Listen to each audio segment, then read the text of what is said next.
This is a short presentation that will attempt to address issues on human trafficking. I will take a deeper look into human trafficking with a case study in China, and then analyse how the world has responded in terms of its prevention of human trafficking, protection of victims, and prosecution of perpetrators. Firstly, we must define the term human trafficking to further understand it.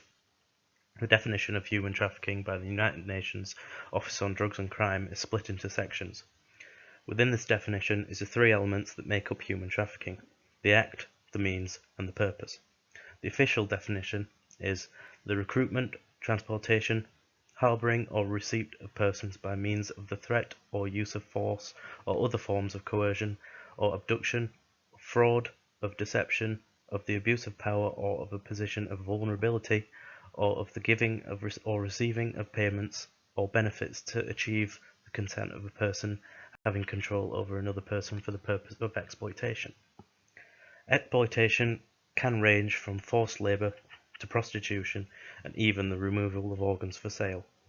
Victims of human trafficking are subject to psychological, mental and financial abuse, and for many, being a victim of human trafficking can have massive impact on an individual for life. Human trafficking also has a huge impact on the economy as well as the victims. It generates billions of dollars of profit, the second most profitable transnational crime. Tiefenbrun estimates human trafficking produces $7 billion annually, and crime experts estimate that human trafficking will overtake drugs and arms trafficking in incidence, cost to victims, and profit criminals receive. These statistics tell us that human trafficking is on the rise, and due to the harmful nature of trafficking on the victims, efforts must be made in the prevention of trafficking, protection of victims, and prosecution of criminals involved. I have chosen to study human trafficking in China for a further depth observation into human trafficking. China is on the Tier 2 watch list by the US Department of State Office to monitor and combat trafficking in persons, meaning that the country in question do not fully comply with the Trafficking Victims Protection Act, but are making efforts to comply.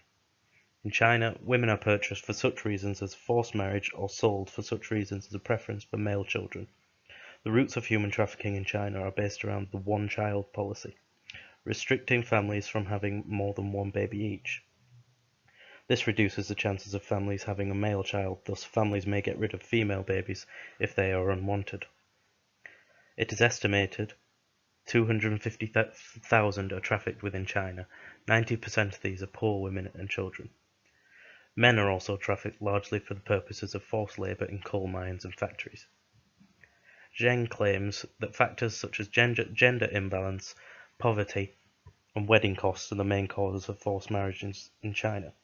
Fortunately, the one-child policy has begun to formally phase out since 2015, so this may mean a reduction in discrimination towards female children.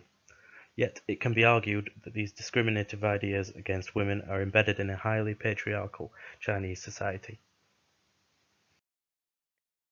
Prevention is the first step in tackling the massive extent of human trafficking.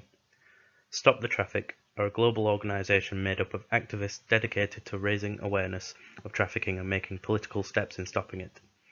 Stop the Traffic have combined knowledge with modern innovation to create an app called the Stop app that spreads awareness and knowledge of human trafficking. Stop the Traffic claim that collecting street-level data through the app, they will develop intelligence-led initiatives that will prevent trafficking and protect vulnerable people. Protecting victims of human trafficking is also important, as lives may be at risk, along with psychological and physical well-being. However, protection is always difficult, as trafficking is a hidden crime. Many victims will struggle to come forward, as they may be kept in captivity, have issues with language, fear their traffickers, or fear the police themselves.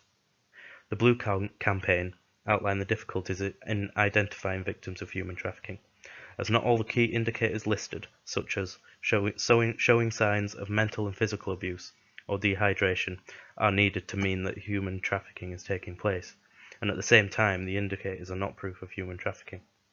The United Nations Office on Drugs and Crime has the Toolkit to Combat Trafficking in Persons, which aims to provide useful information and resources to governments and organizations such as Stop the Traffic to help protect victims of human trafficking.